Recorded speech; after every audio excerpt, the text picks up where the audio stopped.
When I was here 2 years ago, I was forever impacted by one statement. I got to finally be here. I never got to be here years ago because this always happened over Memorial Day weekend, and pastoring where I am, our community has both our high school graduations over Memorial Day weekends. I had 4 kids. Y'all need to pray for my iPad. It just locked. It's not supposed to do that. I have notes in here somewhere. Maybe I'm not just supposed to use them or something. We'll make it go away. That's how we do it. I'm the boss. Well, maybe I'm not the boss. There it goes. So I wasn't able to be here until I was able to be here. And in the process of being here on the last night of the conference, this mechanized contraption behind me gets rolled out. Bishop Benenate, who was sitting over in this corner, came over here and he sat down on a stool and he leaned against this platform just like this. And he said, "The world is not in trouble. The world is in a process." That forever impacted me. That changed everything about my approach to ministry. Because it's something that I knew, it's something that I thought about, it's something that I considered and summarily ignored because we're taught to minister differently. Is that all right? Yeah. It was a few minutes later, sometime later after we danced and celebrated and got crazy. Y'all are crazy.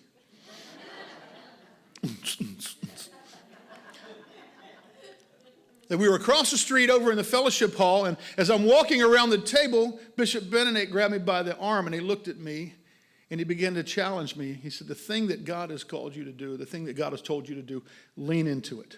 Do it. Just get it done." And it was in that era of time that I began to talk with Dad about stepping into the role that I'm in now. And he played a huge role in that. God has used this place for so many pivot points for people. I'm supposed to be talking about families, and I'm going to talk to you about families. There's some things that I want to share with you in consideration of what happens here.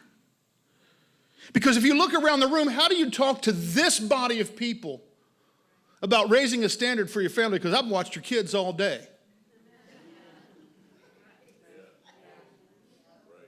I mean, if we're going to talk about raising a standard for your family in this house, y'all can rise for the benediction.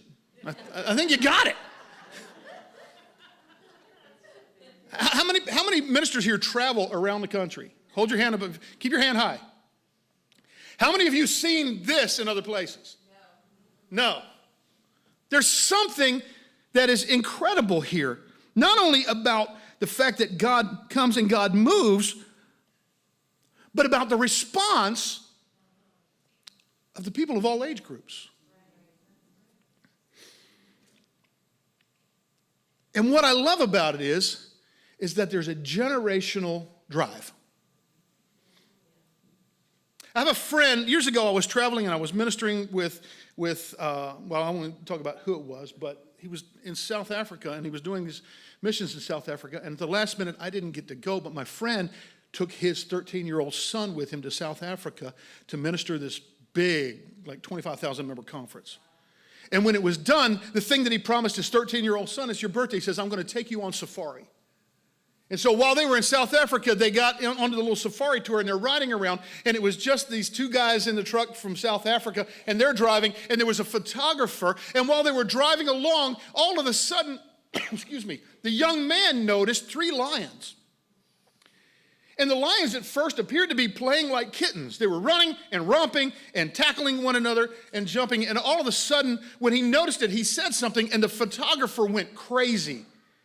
He's like, "Stop the Jeep, stop the Jeep, stop the Jeep." And he turned around and he says, "This never happens. I've waited my entire career for this to happen." He said, "I need to take over the safari. I will pay the difference. Can you ride with me until we capture what we need?" He was some sort of an animal photojournalist. And they said, "What's going on?" They said, "This is a very unique experience." He said, "That older lion that you can see, this haggard," he said, he's the king of the pride. He's the leader. He's the Lion King.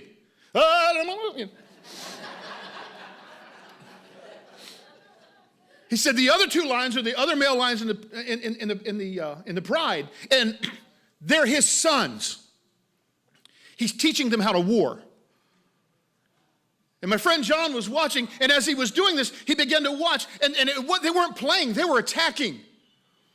The two lions would try to walk up on his father, creep up on his father, and they would attack the father, and the father would come back and use a strategy to outfox them. And it was 2-on-1, and they traveled for almost 50 kilometers. That's about 25 miles? Something like that? 25 miles, these lions fought, and they fought, and they fought, and they would run, and they would fight. And what would happen is the two lions would try to corner the big lion, and the big lion would outfox them. And he would try another tactic, and the two lions would try it again, and the big lion would outfox them. And finally, they got to the end of the run, and the two lions captured the big lion. And he was wounded. And he got up, and he walked away. And the photographer said, "That's what I was waiting for." He said, "What?" He said, "Because in the pride, that is how the pride survives. The elder lion teaches them every trick he knows. And when they have learned it, he moves on to die. His time is done." That blew me away. Don't worry, pastors. I'm not saying you need to teach your kids the tricks and go die. 20 years ago, I might have said that, but now I've got more gray, and I'm smarter, and I'm wiser.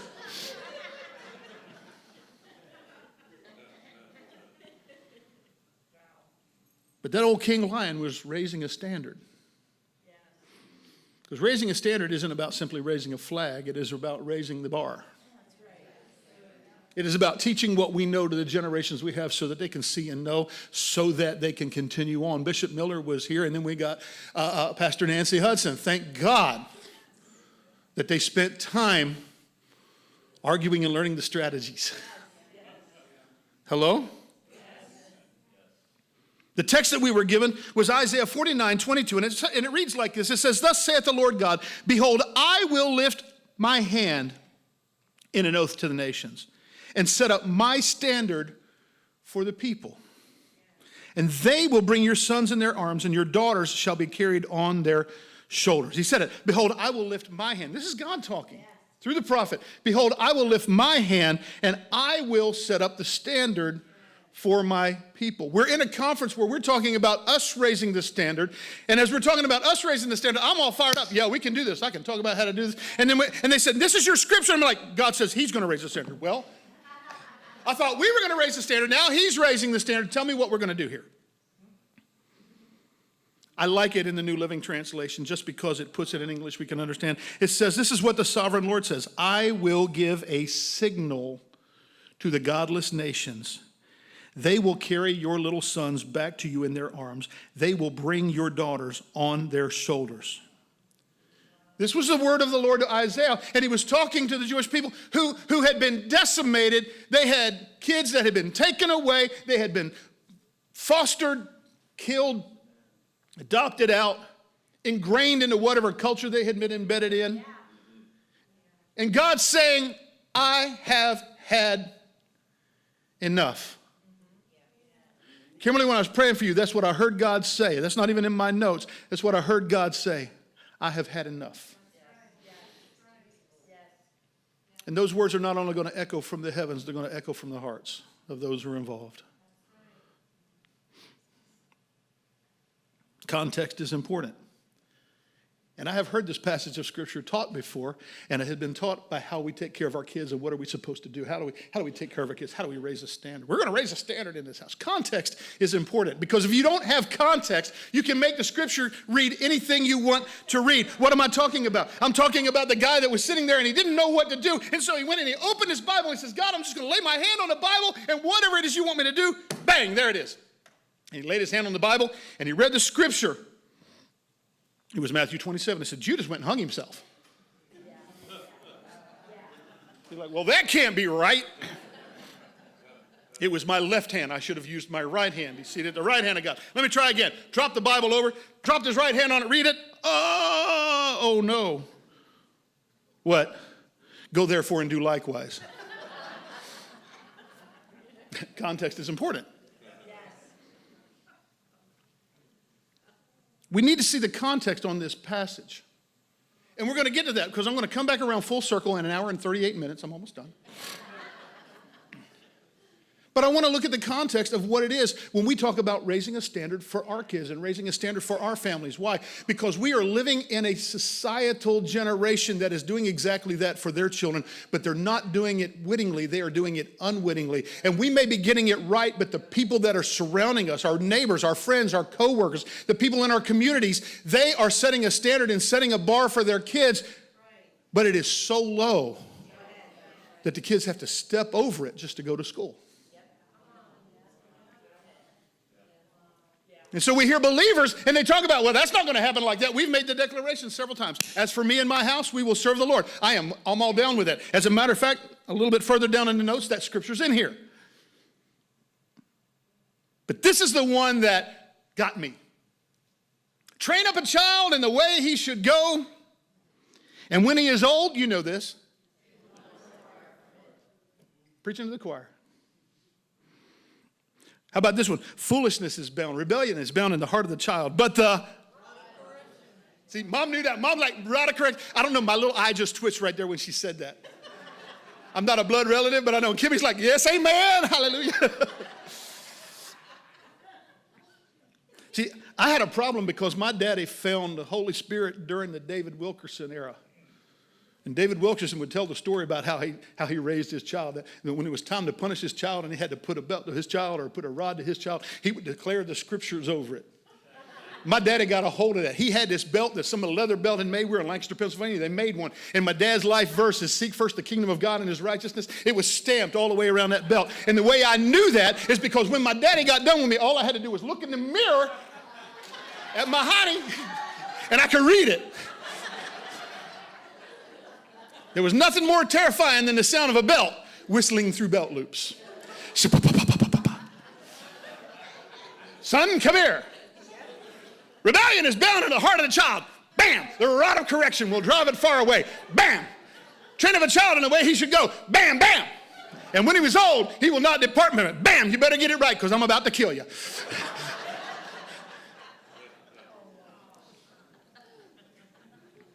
Scriptures taken out of context can beat you up. Scripture taken out of context can pull away the very blessing that was declared for you in the scripture itself. And so when we talk about what we are doing, we have to pay attention to what's being said. And we have to pay attention to the author and what he was communicated. I love these scriptures in Proverbs. Solomon is given credit for writing Proverbs, but he's not given credit for writing all of Proverbs because Solomon was guilty of plagiarism. Regent University, there was a study, The Pursuit of Organizational Wisdom by Thomas Ulrich in 2018. I just want to read you what he said about this in the class. Solomon was the author of the book of Proverbs, but in addition to his musings, he included some quotes, a collection of ancient sayings, which the text identifies as the 30 sayings of counsel and knowledge, sayings that were influenced significantly by Egyptian wisdom collection known as the instructions of the, I got to try to say the word, it's an Egyptian word, Amenepapi. I got it right. I got it straight from Pastor Susan's mouth. I got it right. And I'm not going to try it twice. Who needs friends when you have Amenepapis, you know? Let me give it to you like this. We would do it in our English fashion, a stitch in time saves 9. Early to bed, early to wise makes a man healthy, wealthy, and wise.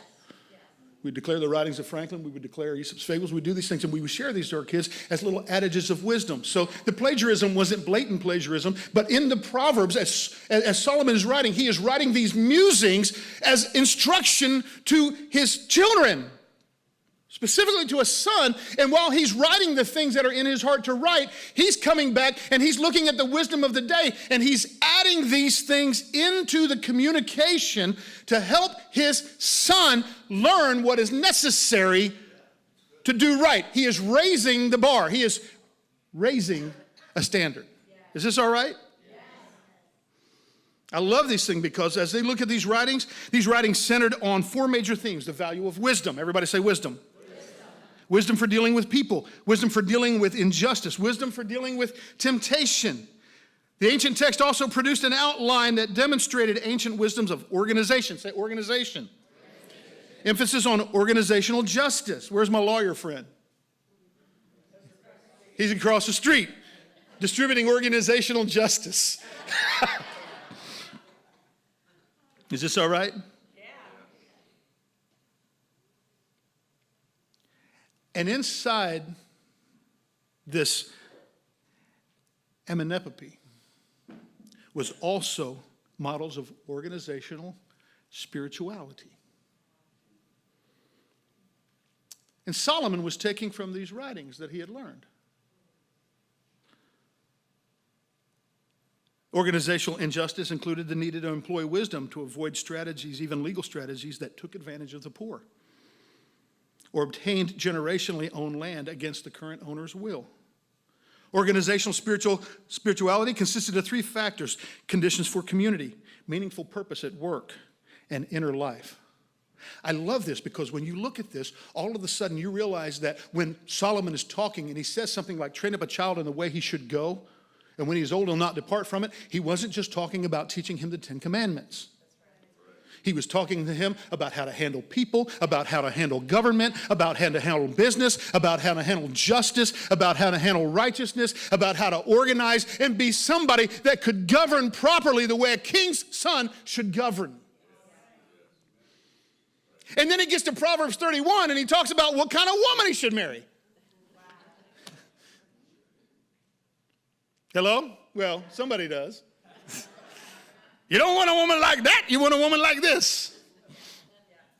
That's a whole different message. I'll come back and teach that sometime because it's not what you think it is. What's this? This passage of scripture that we hear has been taken out of context. Raise up a child in the way he should go. Foolishness is bound on the heart of the child. They're there. They work. But there's a bigger picture to it. Let me give it to you quickly. This whole passage here, starting with verse 7, says, a good name is to be chosen rather than great riches, loving favor rather than silver and gold. The rich and the poor have this in common, and the Lord is the maker of them all. A prudent man foresees evil and hides himself, but the simple pass on and they're punished. By humility and the fear of the Lord are riches and honor and life. Thorns and snares are in the way of the perverse. He who guards his soul will be far from them. Then it says, train up a child in the way he should go. Hear the difference? These are the things I'm telling you, son. You need to be able to do this. Favor is more important to you than money. Money comes, money goes. Favor lasts, and more money will come because you have favor. Getting the money at the cost of your name is a bad thing. Don't do that. There's a standard. The rich and poor have that in common. What's he saying? Don't look at people based on their financial status or their economic status or their cultural status. Look at them based on the fact that Lord made them all. Yes. He's teaching his children, this is how you view life. Ergo, this is how life will function around you. Why? Because after he says that, he says this. He gives some instruction because he's saying, I want you to see life like this. I'm training you in this so that when you are older, you will live according to this. And then he shifts gears and he goes, that's part of it. Here's the other part of it. The rich rules over the poor. The borrower is servant to the lender. He who sows iniquity will reap sorrow, and the rod of his anger will fail. He who has a generous eye will be blessed, for he gives bread to the poor. So cast out the scoffer, and the contention will leave. Yes, strife and reproach will cease. For he who loves purity and has grace on his lips, the king will be his friend. Listen to this. These passages have been taught for years and years and years as little axioms. It's like fortune cookie Christianity. You open your biblical prophecy, and you get Proverbs 17:1, and that's a standalone thing. And then you get Proverbs 22:8, and that's a standalone thing. And you get Proverbs. And we're not reading because these things are like, he's just scatterbrained. He's talking about rich, he's talking about poor, he's talking about happy, he's talking about sad, he's talking about corrupt, and then he's talking about beating his kid.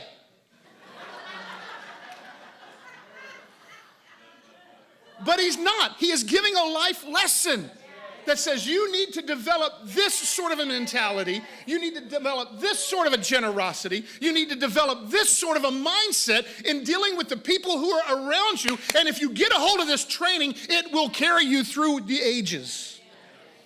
And if you get a hold of this, this is how you use the tool. I gave you the why. Now I'm going to give you the how. If you do it right, God's going to bless it right. He talked about the rich just before, and he said the rich is not about your money, it's about your relationship.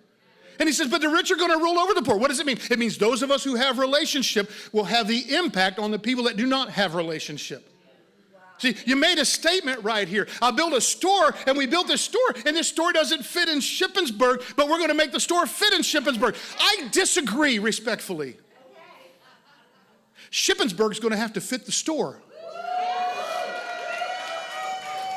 Because what I see is not some little modicum of an art store that came in this little town that has lands and farms, and who has time for art? I'm looking to see 5 more art stores.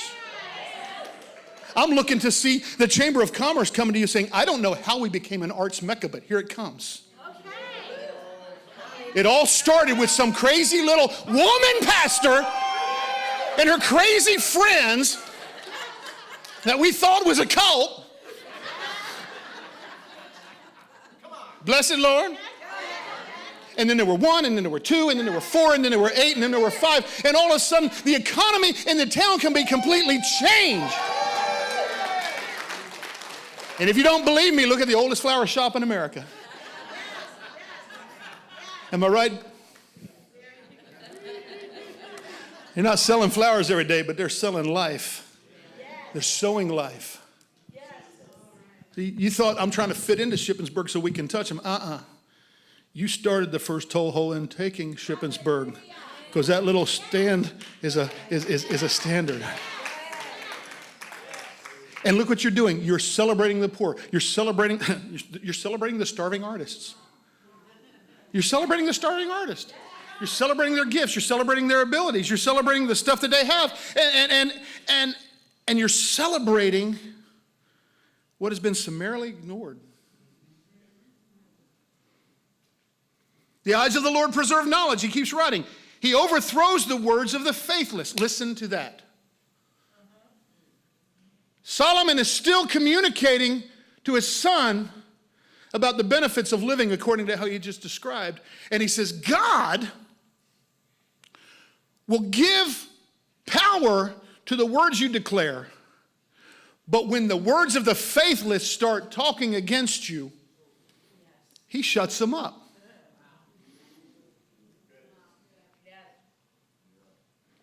The lazy man says, there's a lion outside. I will be slain in the streets. The mouth of an immoral woman is a deep pit. He is abhorred by the Lord. He who is abhorred by the Lord will fall there. That's not just talking about men and women. That's talking about cultures. That's talking about principalities of darkness. That's talking about those who would rise up. The devil is like a roaring lion. And there are people that when you start talking about this woman, this harlotized, immoral woman, it represents a religious spirit as much as it represents any other form of idolatry. And so sometimes the enemy's working through people that are just absolutely godless. And then sometimes the enemy is working through people that are religious, who profess God, but they're very Pharisaic in their approach. And God says both of them are going to find themselves ensnared by this rebellious, immoral communication. Does this make sense? And then he says this, very next verse. So foolishness is bound in the heart of a child, but the rod of correction will drive it far away. Now, growing up, we had a rod. We had the belt, but then we had the rod. In the house that I had growing up, it was a dowel rod about that big. Just a little bit longer than a wooden spoon. Actually had the words written on it with a Sharpie marker, the rod. There was a mantle over the kitchen door, a little frame, and the little rod sat on top of the little mantle on top of the kitchen door. And my dad said, this is the way I do it. He says, when I was younger, he says, I was trying to chasten and correct my children, and somebody graciously looked at him and said, there's a better way. Thank you, Jesus. Thank you, Jesus. Because this little rod right there, it would leave a sting, but it wouldn't leave a mark. You knew it. Get the rod. By that time, I had understood something from my father. When he looked at me and said, this is going to hurt me more than it hurts you, he meant it. And the way I found that out is that I had problems one time in school. 5 days in a row, I got in trouble for the same thing. I came home with the same infraction over and over and over. And every time my father had taken me upstairs and had had a communication with me that did not bode well for me, I had to stand there because I couldn't sit. Hello? That was the age. But on Friday, I came home with the same note, and the teacher had called the house, and when I got into the house, my mother looked at me and said, your father is upstairs waiting on you. There's a phrase in Lancaster, Pennsylvania that I don't know if fits the Shippensburg, but it means your butt is cut.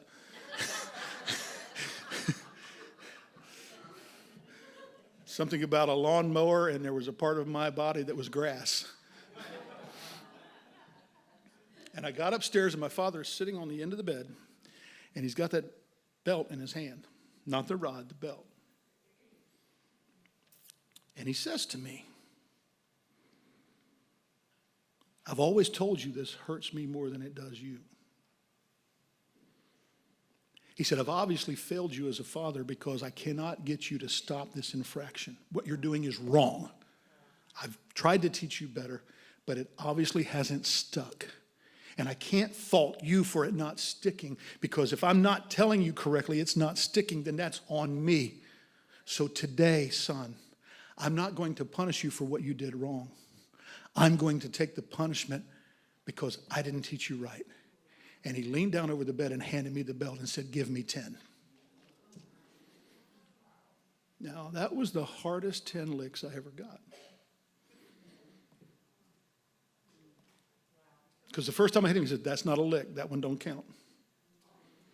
He said, you need to be sweating when you're done. I'm a lot bigger than you. I don't want to do this, Daddy.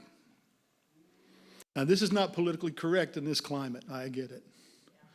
But we're talking 50 years ago, because I'm a lot older than I look.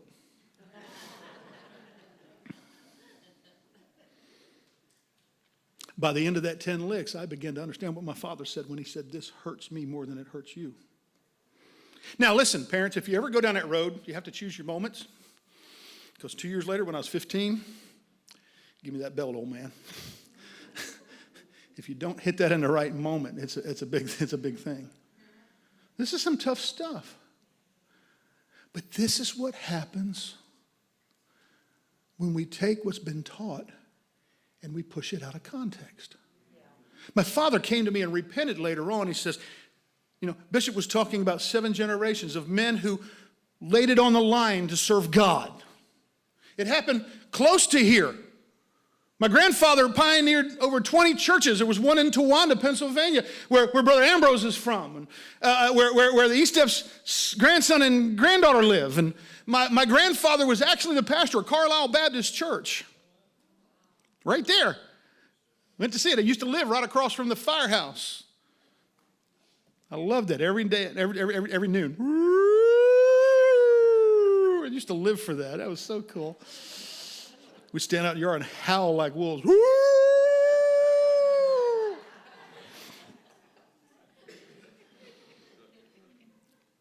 My grandfather was a Southern Baptist, but he came out of the Church of Brethren to become one. My great-grandfather was a Mennonite, but came out of the Mennonites and became a Church of the Brethren. My great-great-grandfather had gone back into Amish Mennonite roots, and before that we were Amish. It's a tough breed. My name's Byler. If you hadn't figured it out, that's Amish for I live in Lancaster. Lancaster County, you can't swing a dead cat without hitting a Byler. And if you check the name tag on the cat, it probably says Byler. And all of it was in an attempt to lead us to righteousness. Seek first the kingdom of God and his righteousness. Pushing forward, helping the sons learned the lessons that were necessary to move them forward in the kingdom. But understanding what it means to raise a standard out of context doesn't keep you from raising a standard. It causes you to raise the wrong standard.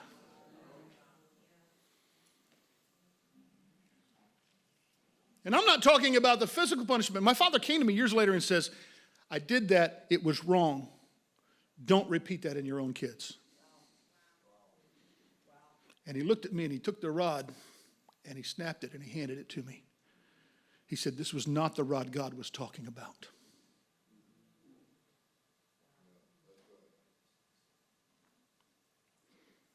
Psalm 23.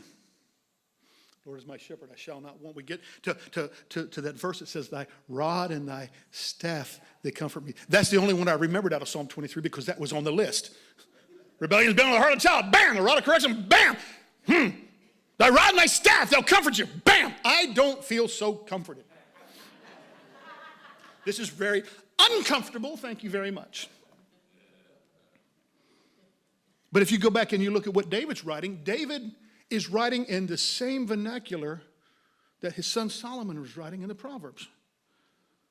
The Lord is my shepherd, I shall not want. He makes me to lie down in green pastures. He leads me beside the still waters. He restores my soul. He leads me in the path of his righteousness for his name's sake. He's declaring this same thing. He says, this is the relationship that you have with a father. He loves you. He nurtures you. He takes care of you. He has established a standard for you that is for your peace and for your prosperity and for your rest and for your sanity and for your righteousness for his name's sake. It's generational. And after he says this first part and says, this is the why, he turns around and he says this, yea, though I walk through the valley of the shadow of death, I will fear no evil, for you are with me. Now, out of context, this is the funeral passage of the ages. How many have been to any funeral that did not quote the 23rd Psalm? In the churches that I ministered in, it went like this. Way though I walk through the valley of the shadow of death, I will fear no evil, for God is with me. Huh? Can I bring it? It go like this. I'm out. For him who has ears to hear, let him hear. Bishop Estep talked about fear last night. And he said there's a difference in the fear that brings torment and the fear that is reverential fear. And if you go back and you look at what David was writing here, he was not talking about being afraid to die. He says, yea, though I walk through the valley of the shadow of death, I will fear no evil. What was he saying? He said, all around me it's not even death. You go into Shippensburg, and Shippensburg's not dead. But there's a shadow. Because not everybody is a believer. Not everybody is operating according to the standard that God has in mind. And so even though they're not inherently evil, as a matter of fact, I've pulled out of my hotel twice on the busiest road in Shippensburg, and when I get out there, people stop and let you zipper into traffic. There's not another borough in the entire state of Pennsylvania that will do that. They will only look at you, blow the horn, and tell you you are number one.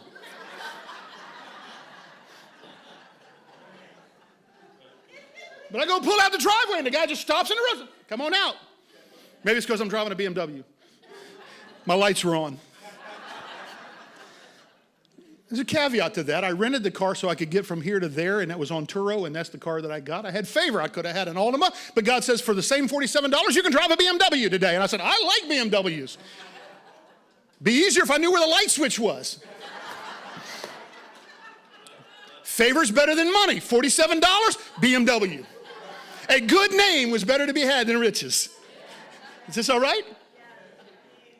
Maybe they let me out because of that. Maybe they just thought I was handsome. It's Shippensburg. Maybe it says it's just a Port Chihuahua. Let the guy out. There's a cloud. There's a cloud that depresses. There's a cloud that I just can't, I'm just getting through. There's a cloud, the shadow of death. And he says, even when I'm walking through the shadow of death, Listen to me. Put it in the language that the word fear meant. I will not give reverence to evil. I will not bow my knee to evil. It was the same word that we use for the fear of the Lord, but he was pushing it in the other direction. Either you fear God and you reverence God, or you fear evil and you reverence evil.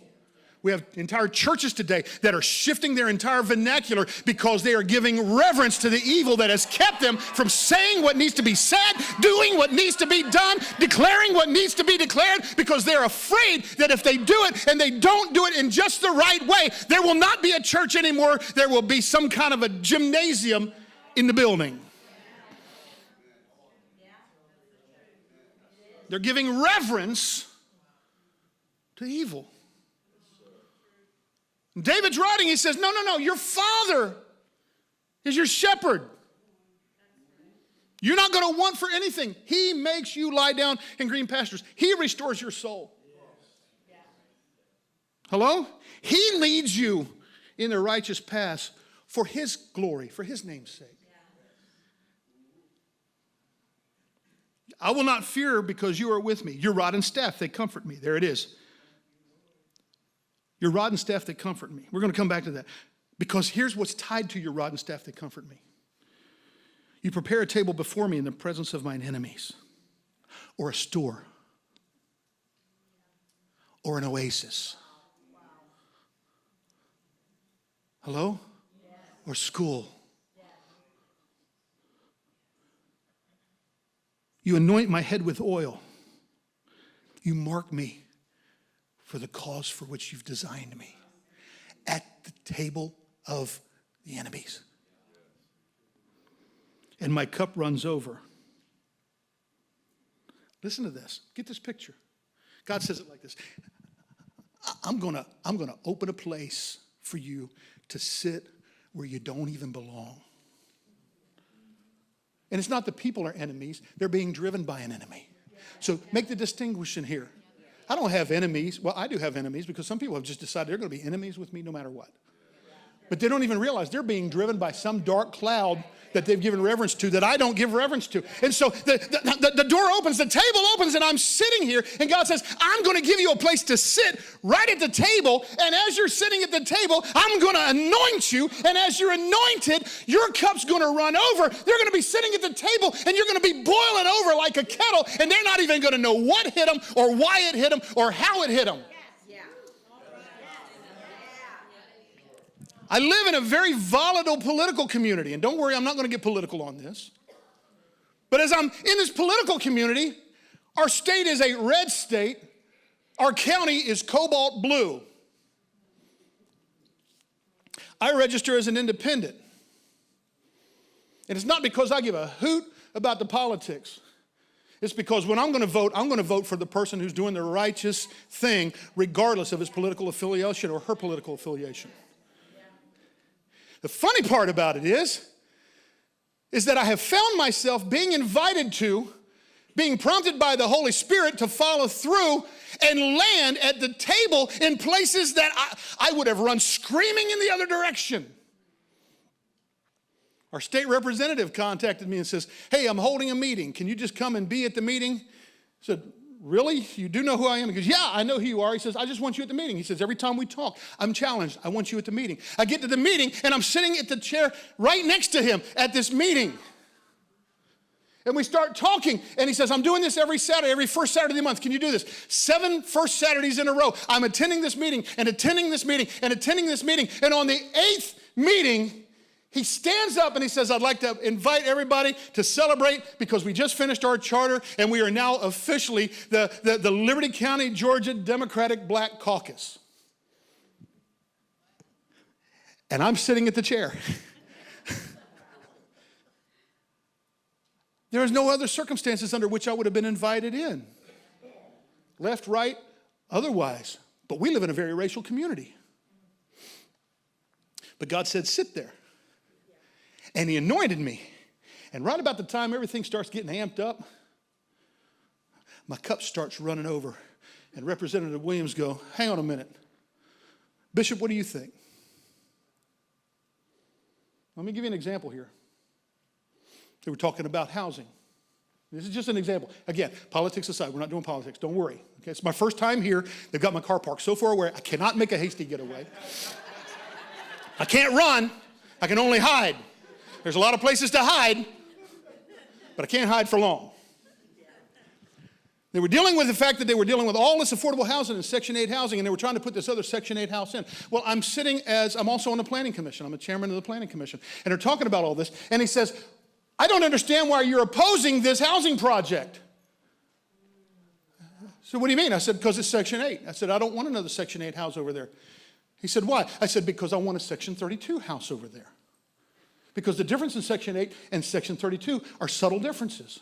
Because in a Section 8 house, if you get a raise on the entry-level job that you have and your money goes over a certain amount, you're no longer in Section 8 housing. We had a man that was in our church. He and his wife and his 3 girls were living in a Section 8 apartment. And he came to us and he prayed. He had been on the job for a year, and he said, they approached me and they want to put me into entry-level management. He got the entry-level management job. He got an $80 a month raise, $20 a week. And he came to me the next day after celebrating that and making the testimony. He said, I have to turn it down. I said, why? He said, my rent went from $285 to $650. So in order for him to get one step out of the box, he had to make more than $400 more a month just to break even. I pulled 4 businessmen together in our church, and I said, look, we're going to help this guy. What are you going to do? I need an investment of $100 a month out of each of you for the next 6 months. That's $400, and you're going to give it to him. You're not going to loan it to him. You're going to give it to him. You're not going to put a requirement on him and put him under pressure, but there's going to be a different pressure. What? I said, as you're giving him the money, he's giving you the time, just like the Jews of old did. Why? Because when somebody got into trouble, the money was given to them. It wasn't just a loan that was in there, but they became an indentured servant, as it were. It wasn't that they were working as slaves. It's the guy says, you know what? The year of Jubilee's coming up. I'm going to have to let go of the money that you owe me. So here's what I'm going to do. I'm going to give you the money, but I'm going to be your new best friend, and I'm going to teach you everything I know so that by the time the year of Jubilee's done, you've already paid me back. Followed up with, when there are no poor among you. So these guys sat down with this guy, and they started talking to him about how to change his life and change his spending habits. The first guy walked in, he says, I want to see your front closet. And he pushed open the front closet, and there was a stereo, and there were literally 5,000 CDs. This is back in the days of CDs. Not 5,000, 500 CDs, excuse me. There were 500 CDs. The kid had a collection of 500 CDs. Rap music, R&B, hip-hop, gospel. The guy looked and says, that's $10 a CD. If you're getting them wholesale, he said, that's $5,000. He said, your down payment for your house is sitting in your closet. Wow. Nobody had ever sat down with him like Solomon or David saying, good names better to be had than riches. The whole goal was that by the time they got done with him for 6 months, they would have him in a position to be able to have enough money to set up to be able to buy a house. But here's the funny thing. 9 weeks after they started, he had amassed enough to put a down payment on a repossessed home. And the guys went in there and changed the floors and fixed the walls. And this guy came in and he was able to take his raise because we stepped in and did not give reverence to the evil. This is making sense? What does this have to do with families? Ask that family. Ask that family. Because that guy is one of my spiritual sons today. He's one of my leaders in my church today, and he tells his testimony better than I do because it's his testimony. Now watch. Can I take this a little further? Back to the table with all the guys that are sitting there fighting for the new Section 8 house. And I put this on the table, and I said, you know, under Section 32, you can get a raise and not lose your house. Why? Because the goal of Section 32 is that they recognize that the people that are living in these houses want to get out and they want to move forward, and they're going to give them the opportunity to get a leg up and a leg up and a leg up and a leg up until they climb out over the top of it and say, I'm ready to have my own house. I'm tired of somebody dinging my car when they open the door. And while I'm sitting at this table and I'm the only guy in the 30 people that are fighting the system, nobody had an answer as to why the plan wasn't better. There you go. And it wasn't that I baffled them with my brilliance. It's that God had allowed us to walk through a situation, a circumstance, a trial, in which my cup runneth over. Context means everything. The rod of correction is the word mysar. It means discipline or chastening. The word chastening in the Merriam-Webster's is correct, to prune away the excess. When we are helping our kids, when we are raising for a standard of our kids, we are so often trying to shove them in a hole and put them in a picture when really the only thing that we should be doing sometimes is simply pruning away the excess. Why? Because the scripture that says, train up a child in the way he should go, is misspoken to be train up a child in the way we want him to go.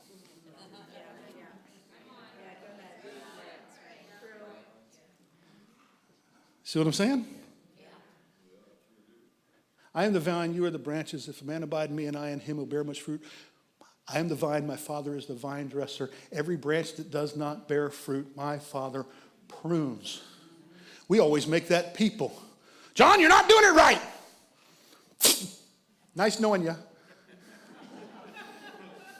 This loving God who's pruning you says, you're not worthy. What about the cross? Sorry, you fell short. We're clipping you away. Next, we need a new branch over here.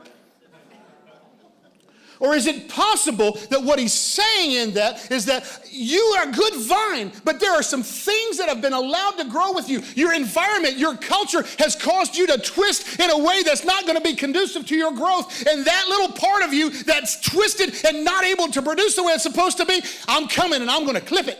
Yeah. Bam. Like Barney Fife, nip it in the bud. Does it make sense? Yeah. That's what this word was talking about.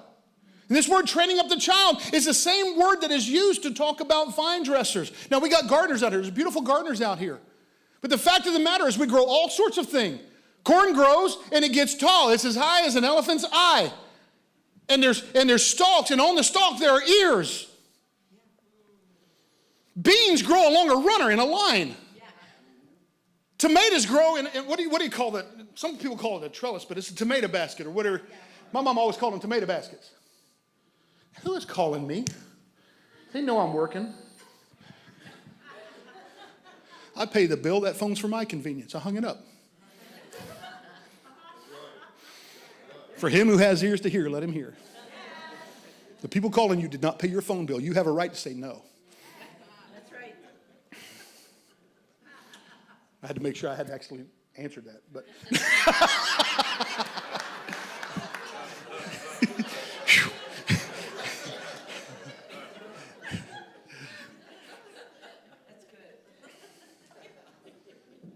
Grapes grow on a trellis. If you try to grow corn the way you grow beans, you're not going to get good corn.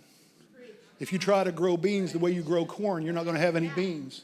If you try to grow grapes the way you grow tomatoes, you're going to have no grapes. And if you try to grow grapes like on a tomato trellis, you're not going to get very good tomatoes because each and every one of those things has to be grown in a specific way. Coming back to my friend Bishop, he owns the oldest flower shop in the nation.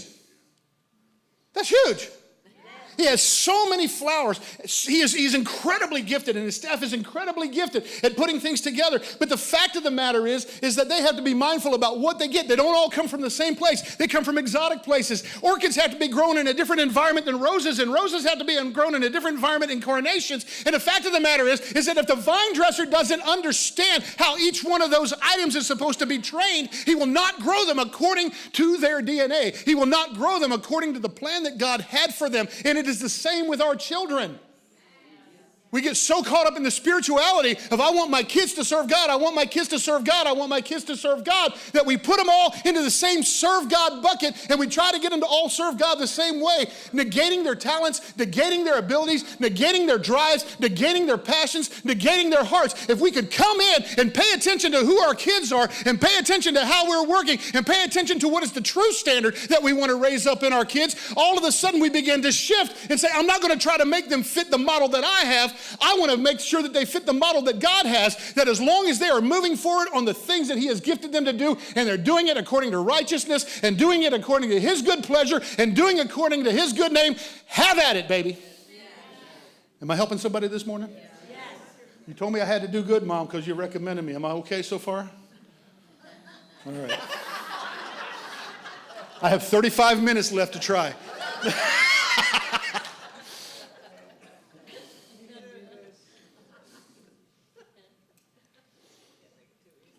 You have to hear from God about what your kids are designed for. Or you will push them in a design that is not of the maker's making. You're not just a parent, you're the vine dresser. I love what Brother Shale said. If you made mistakes, they're broken today. Where you at, Brother Shale? If you made mistakes, they're broken today. I can tell you historically, when I've dealt with people that feel like they made mistakes, it centers in this area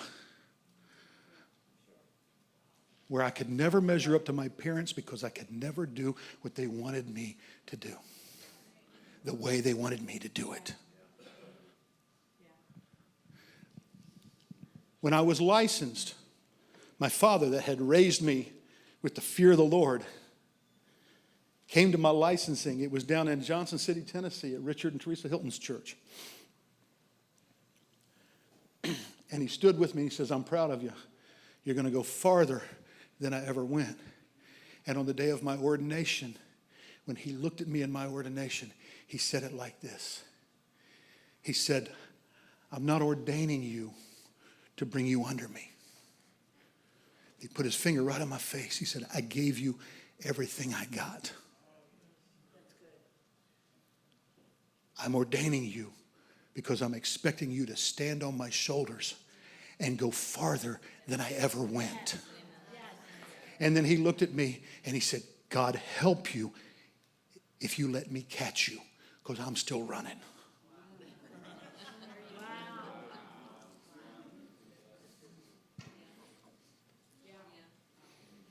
So we had our moments, but he's like my best friend. And there came a moment when he taught me everything that he knew. And he says, as much as it pains me, you need different mentors. Because I can't teach you what Bishop Estep can teach you. Because he has a different pot. And he has different skills. He says, I can't teach you what Apostle John Kelly, who's one of my apostles, can teach you. I went up to Mark's and he said, that's another stream. He says, I can't teach you what Mark Kaufman can teach you. Because he's got a different head for how to do things. That's completely different. And there's challenges you put in front of me you don't even know because we haven't talked about them yet. That's the lion stepping away. Saying, do more.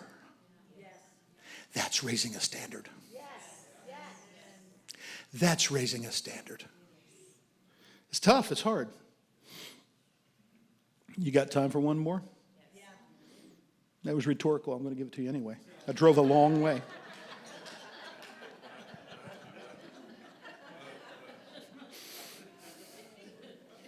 My son Josiah, his senior year of high school. You have to understand my son Josiah. He's big. He's big. 320 pounds, 4 inches taller than me. He's not fat, just big. Eyebrows, there should be 2.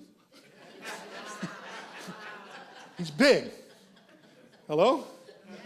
I'm not a Harry Potter fan, but people that have watched Harry Potter said you gave birth to Snape. If anybody knows what that's the guy with all the hair. That's what Josiah looks like. But he has the heart the size of a Buick Roadmaster. And he's challenged in his faith right now. We'll talk about that when I get done. But during his senior year of high school, he was the drum major, which was hilarious because drum majors require grace, and Josiah has none. And he ended up being drum majors are supposed to have that nice look and be crisp and polished. This kid gets up there, and he looks like something from the Lord of the Rings is getting ready to attack the evil of Mordor.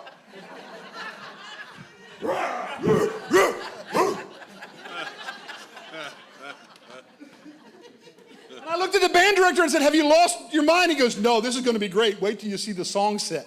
It's going to be perfect. He showed up the first day of school with his jet black dyed curly mop of hair that comes all the way to his shoulders like Samson, and he shows up at school with his Kool-Aid green patch. And I'm like, what did you do? My thoughts are, rebellion is bound in the heart of the child, but the rod of correction would drive it far away. Come here. And the band director says, no, leave it, that's perfect. It's crazy. Turns out he's a really good pastor. He just don't know it. Wow. Both the band director and the assistant band director, who's now our assistant, in addition to being in public schools, are both ordained ministers. And they came to me and said, this kid is more of a pastor than anything else. He's pastored all 90 of these kids. Wow. He's not the best director, but he's the best leader we've had in a decade. We had this one girl that was there, and there was a boy who was tormenting her. The boy was part of the ROTC, and he was tormenting her, and he was trying to, I don't know how to say it in church. Oh, maybe I just say it because we've already talked about taking our clothes and wearing crocheted things, and I don't know.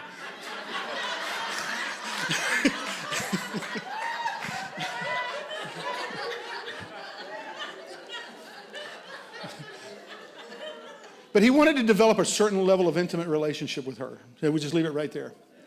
And the girl was pushing him away and pushing away his advances and pushing away his advances. And the kid got worse, and the kid got worse, and the kid got worse. And finally, Josiah, who knew it, said something to the band director. He says, I'm not caught out, but I'll keep my eye out. And Josiah went to the leader of the ROTC, who was a retired sergeant major. And he went to him, and he says, Top, we have a problem with one of your deps. That's one of the kids. He said, what? He says, he keeps putting his hands and his body on this girl. And the sergeant major said, look, this is high school kid. Like a B movie. This is a high school kid. I'm not about to get involved in the middle of some schoolyard brawl between some skirt. And Josiah looked at him and said, all due respect, sir, this isn't a schoolyard brawl over some skirt. That's offensive. This is one of my students that is in my care as her band director. I'm an authority in her life, and I'm coming to you, appealing to you to get your dep under control. And he was summarily dismissed.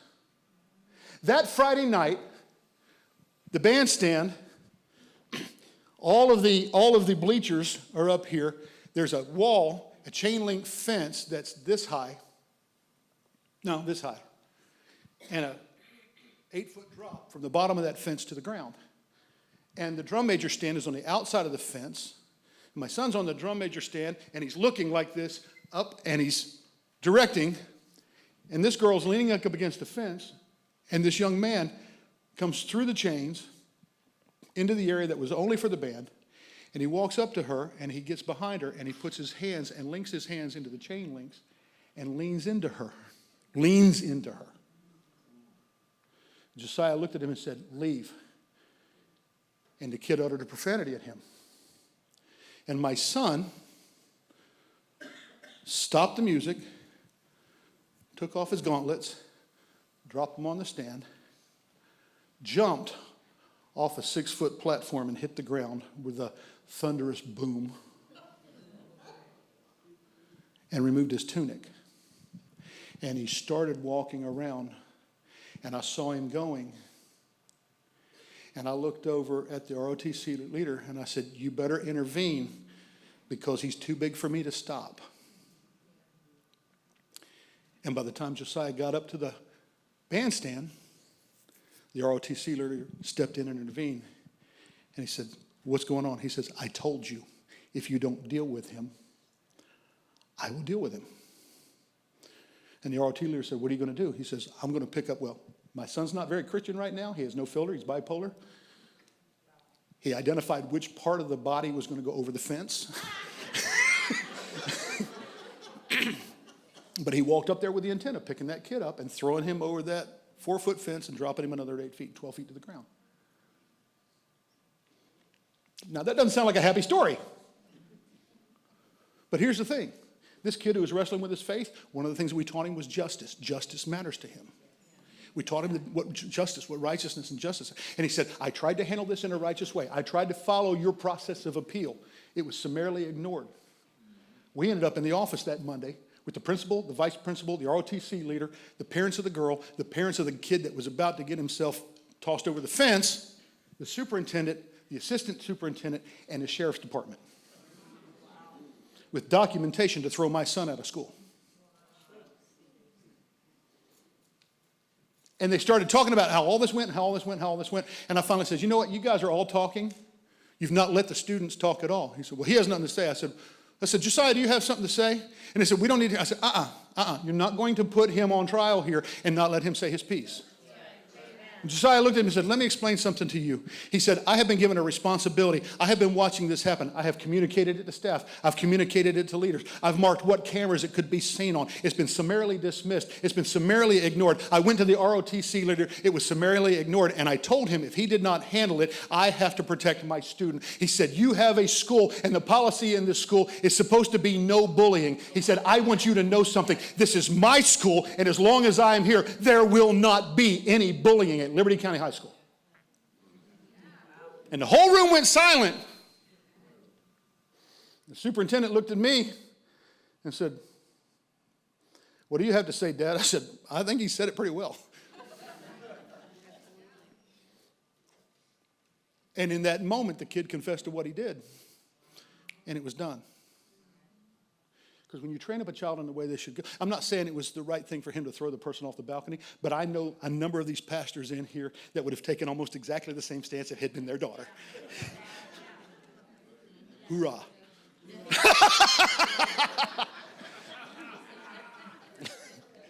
Is this all right? Now, my son is in a state right now where he's one of the ones that we came up here and prayed for today. Because with all the stuff that he has dealt with his maladies and his seizure disorders and his bipolar and his other, he's on a spectrum for autism. He's got all this stuff that's going on. And we lived an entire life when we were on the road where every pastor that we encountered that was not in this group, but so many others, tried to cast the demons out of him. We can just deal with the demons. If you could get this demon possession out of your kid, he'd be back in his right mind. It's like, honey, let me explain something to you about the malady that's in my kid. If it was demons, it would already be done because I am really good at casting out demons. They're afraid of me because they know my daddy. And the minute I say my daddy's name, they run the other way. If this was a demon, it would be gone. But his brain's broken and it needs a miracle, and we haven't seen the miracle fully manifest yet. We've seen it manifest in the spirit, but it's not manifested in the natural. But my son, after hearing it over and over and over, if you served God right, if you did it right, if you had a right heart, if you knew how to worship, if you knew how to act, if you knew how to behave, you would be healed. But you're not because your faith isn't strong enough. And he looks and said, I have one word for your faith. And we have to navigate across that. And in navigating across that, it doesn't mean we end it. It doesn't mean we condone it. It doesn't mean we accept it. It means we trust God moment by moment, minute by minute, hour by hour, day by day. And this same kid that says, I don't want anything to do with it, still shows up every Tuesday for the group at church. And he still shows up every Wednesday night for the Converge classes at church. And even though he doesn't want to tell anybody that he's a Christian, he doesn't want to tell anybody that he's a believer, he turns right around and something's going on with one of his friends, and he looks at his friends and says, you need Jesus. I need to take you to my mom. And he marches them in and says, Mom, fix him. And another girl comes, another problem in here. Mom, what? This is Daphne. Fix her. Mom, 2 more? Are you kidding me, son? I'm getting worn out. What is he doing? He is exceeding, watch this, beyond what he's been taught. Because we placed in him a standard. But even in his state where he wants to deny God, even in the culture where he's living where they're denying God, God says, I will, bringing us back to our text and closing this, I will raise up a standard. And as I raise up a standard, even those who have walked away with your kids, even those who have walked away with the stuff, even the culture that has taken them, they will bring your kids back on their shoulders.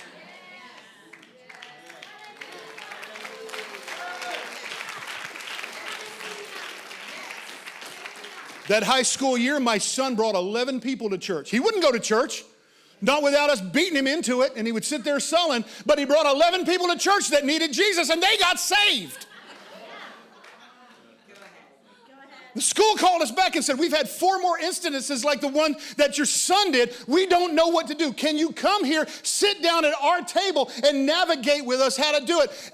We started a tutoring group, a mentorship group.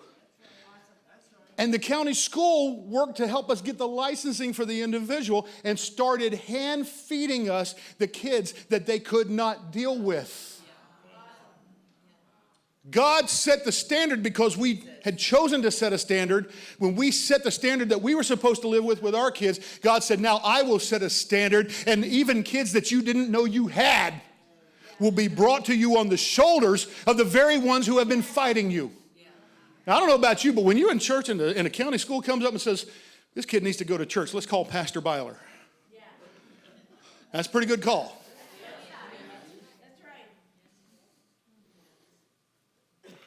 We're done. I'm out of time. Watch this. When we are raising the standard for our families, it cannot be about their preservation alone.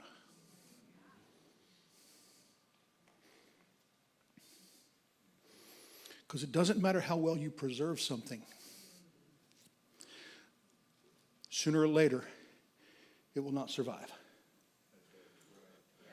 A year and a half ago, my father-in-law died. A year ago, we had to put my mother-in-law into memory care. My wife is down taking care of things with the family. This week, she has to be the matriarch. That's why she's not here. We opened up the freezer, and I was so happy when I opened up the freezer because there was this jar of freezer jam. It's the last jar of freezer jam that my mother-in-law made. And I was so, we get one more taste. We get one more taste. I pulled it out of the freezer. We thawed it out. I popped the wax casing off the top of it. I put it on the bread. And I vomited a little bit in my mouth. And I looked at the date and realized it'd been in there for 4 years. Ooh. I'd like to introduce you to my friend Salmonella.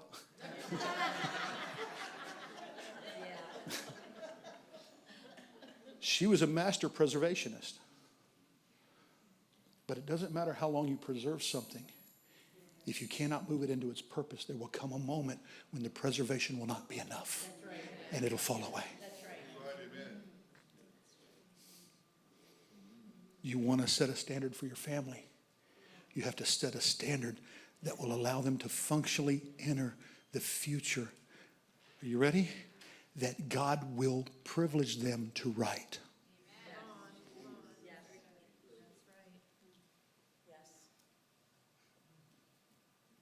He's going to lead you where he's going to lead you.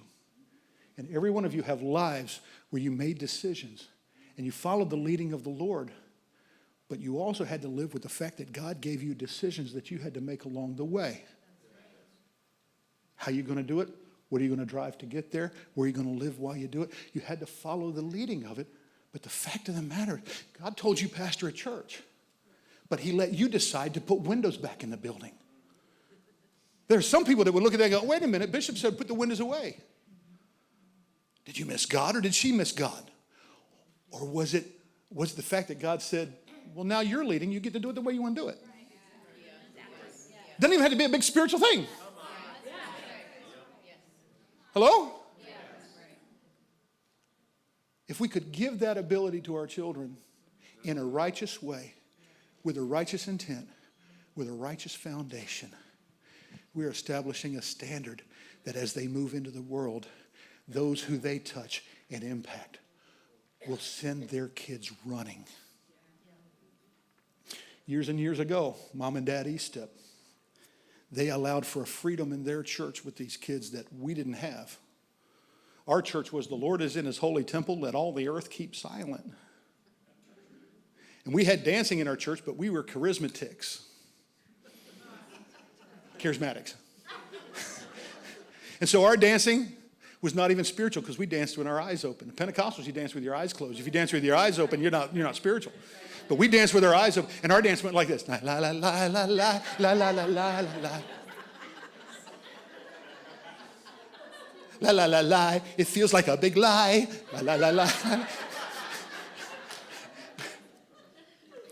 I went to Brother Eastep's church, and the first time I'm at Brother Eastep's church, Mom Eastep's on the organ, them girls are singing, everybody's moving along, everybody's dancing. it's just going crazy, crazy, crazy. When we pulled in, I knew we were in trouble because we crossed a bridge and we could hear the church from a half mile away. The sound was carrying all the way to the bridge going over the railroad tracks. It was hot. It was July. It was hot. And I'm standing there and everybody's dancing. My sister's all in. She just went Pentecostal the minute she walked in the door. Me, I'm cool. I'm like Will Smith and Hitch. It's me right here. This is how I roll. And there's like, I mean, you got to see the incongruity, and it's like, because they're like, well, it feels like fire, fire, fire, a Holy Ghost fire in my bones. Well, it feels like fire. And my sister got a little bit wilder and a little bit wilder, so I stepped out into the aisle on the side of the building. And I'm just grooving and I'm singing and we're, let's have church, let's have church, let's have church, let's have church. And all of a sudden I looked and this wonderful, dear, sweet woman of God who was stout came running down the aisle. Now it's a Pentecostal church, so her eyes were closed. And she was in the spirit. I knew this because her hands were going like this. Sister Barr. And Sister Barr's running. She's like,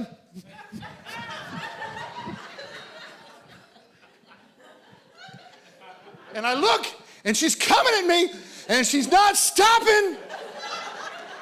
And so I went, and she went by, and it went, and I turned around because you don't run in church. And I turned around because I was amazed at what just happened. And Sister Jackson was right behind her. Who at that time could have been her twin sister. Some people go to the Pentecostal church and fall out in the spirit. I was just down. Man down!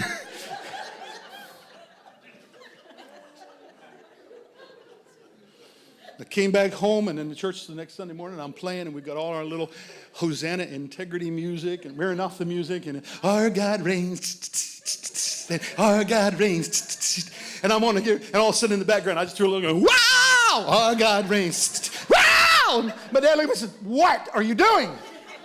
I added a new sound. No, you didn't. Unadd it.